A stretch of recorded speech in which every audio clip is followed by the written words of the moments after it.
close my vlog. What should I say? خب بچه‌ها امیدوارم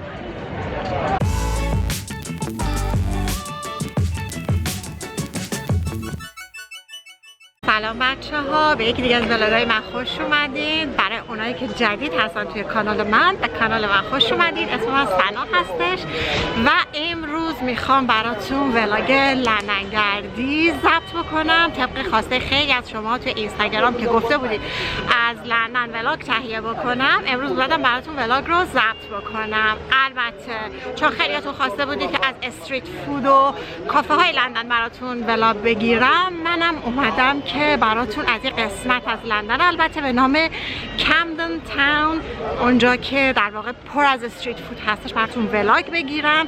البته خب لندن خیلی بزرگه، توی یه ولاگ نمیتونی همه قسمت‌هاش رو ضبط بکنی. فعلا اومدم از این قسمت براتون بگیرم. البته هنوز نیومدم، دارم میرم با مترو. فعلا توی قسمتی به نام هرو هستم. هوا فوق‌العاده اینجا عالی هستش، همونطور که می‌بینید آفتابی هستش. من عینک دودی زدم و واقعاً پرفکتو هستش برای اینکه امروز من براتون این ولاگ رو ضبط بکنم. یالا با مترو بریم که این ولاگ رو براتون ضبط بکنم. امیدوارم خوشتون بیاد.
Say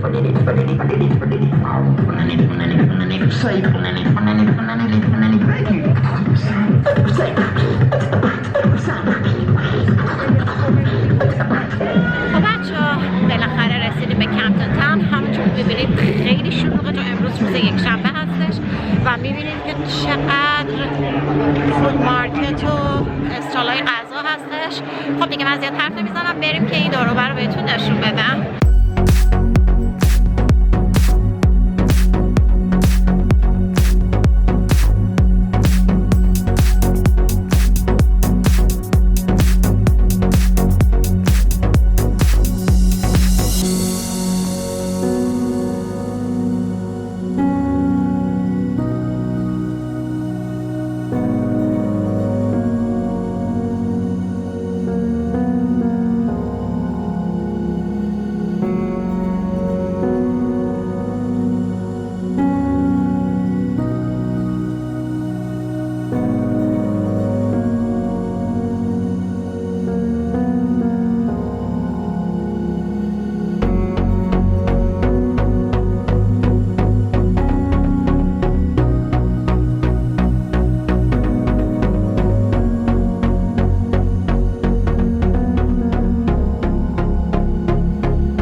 anything again? Yeah, the normal, the classic. Yeah. You already have your phone? No.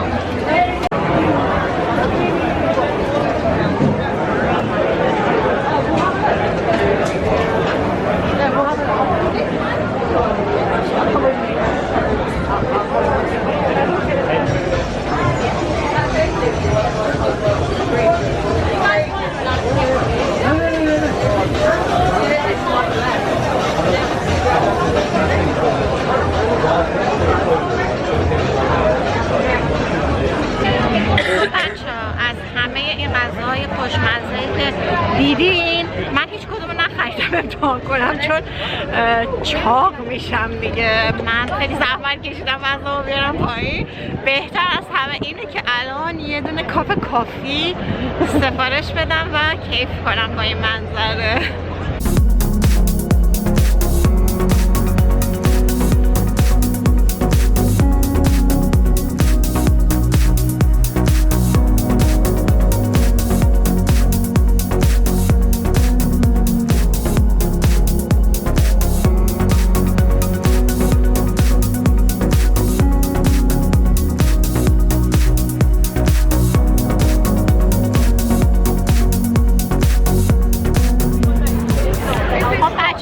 امیدوارم که از این ولاگ خوشتون اومده باشه. من یه کافی گرفتم و خوردم و پر انرژی شدم و حتما از جاهای دیگه لندن براتون ولاگ تهیه میکنم. اینجا فقط یه تیکه کوچیکی از لندن بود، به تب نمیشه تمام قسمت های لندن رو توی ولاگ برای شما ضبط کرد و قول میدم بهتون هر دفعه از یه قسمت دیگه لندن براتون ولاگ تهیه بکنم. احتمالا دفعه دیگه ولاگ چاینا تن رو براتون میذارم. ولی به هر حال امیدوارم که از این ویدیو خوشتون اومده باشه و اگه دوست داشتین لایک بکنید و تا ولاگ‌های بعدی خدا نگهدار.